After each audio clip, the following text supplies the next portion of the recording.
আজকে তোমাদেরকে দারুণ সুন্দর একটা রেসিপি দেব।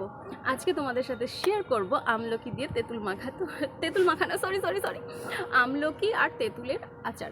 তো কালকে তোমাদের সাথে এই ভিডিওটা শেয়ার করেছিলাম, যে খুব টেস্টি হয়েছিল। প্রচুর কমেন্ট এসছে সেখানে যে কীভাবে বানিয়েছি। তো সত্যি সত্যি কোনো বিজনেস করছি না আমি, বাট যাই হোক, আজকে তোমাদেরকে সেই রেসিপিটা দেবো।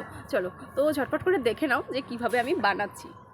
প্রথমেই নিয়ে নিয়েছি বেশ কিছু ফ্রেশ আমলকি, যেটা কিন্তু এই শীতের সিজনে একদম ফ্রেশ পাওয়া যায়।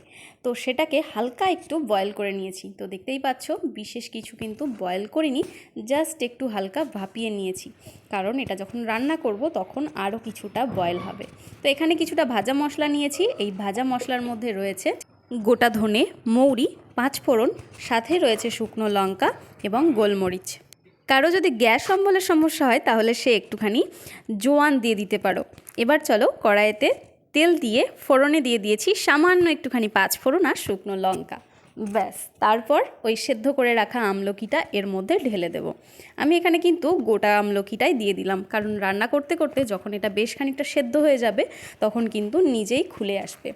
তো তার মধ্যে দিয়ে দিচ্ছি অল্প একটু হলুদ এবং পরিমাণ মতো লবণ।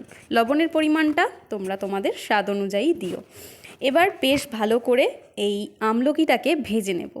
আর তারপর এর মধ্যে দিয়ে দিয়েছি বেশ খানিকটা পরিমাণ গুড়। তবে এটা কী গুড় আমি বলতে পারবো না, গুড় সম্পর্কে আমার কোনো ধারণা নেই, আমি গুড় খাই না।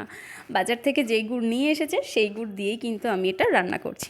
তো তোমরা যদি জানো কমেন্টে অবশ্য জানিও যে এই গুড়টা কী গুড়। তো এর মধ্যে যখন গুড়টা ভালো করে মেল্ট হয়ে যাবে তখন কিন্তু ওর মধ্যে দিয়ে দিয়েছি ভাজা মশলাটা। ভাজা মশলাটাকে ভালো করে গুঁড়ো করে নিয়েছিলাম, তো সেটাই এর মধ্যে দিয়ে দিয়েছি। এবার বেশ খানিকটা টাইম কিন্তু গুড়টাকে এই আমলকির সাথে ফুটিয়ে নিতে হবে। তারপর একদম শেষের দিকে, মানে নামানোর বেশ খানিকটা আগে, দিয়ে দেব পাকা তেঁতুল। পাকা তেঁতুল কিন্তু আমি বীজ সহই দিয়েছি। যেহেতু আমি আচার বানাচ্ছি, সেক্ষেত্রে পাকা তেঁতুলের এই বীজ সহ তেঁতুলটা মুখে পড়লে কিন্তু ভীষণ টেস্টি লাগে। আর এই তেঁতুলটা কিন্তু আমলকির আচারের একটা বিশেষ পার্ট। তো তারপর বেশ খানিকটা ফুটিয়ে ঠান্ডা করে আমি কিন্তু এটাকে জারে ভরে নিয়েছি। আর এর যা স্বাদ হয়েছিল সে আর কি বলবো তোমাদের, দোকানের যে কোনো আচারকে ফেল করিয়ে দেবে, এত সুন্দর টেস্ট হয়েছিল। তো তোমরাও ঝটপট বানিয়ে ফেলো আর টেস্ট করে আমাকে জানাও যে আমার দেওয়া এই আচারের রেসিপিটা তোমাদের কেমন লাগলো। ভালো লাগলে অবশ্যই একটা শেয়ার করে দিও, সাবস্ক্রাইব করে নিও আমার এই চ্যানেলটি, সাথে লাইক ও কমেন্ট করে অবশ্যই কিন্তু পাশে থেকো। সবাই ভালো থেকো, সুস্থ থেকো, অবশ্যই আমার পাশে থেকো। আজকের মতো আসি, দেখা হবে আবার নতুন কোনো রেসিপি নিয়ে। টাটা।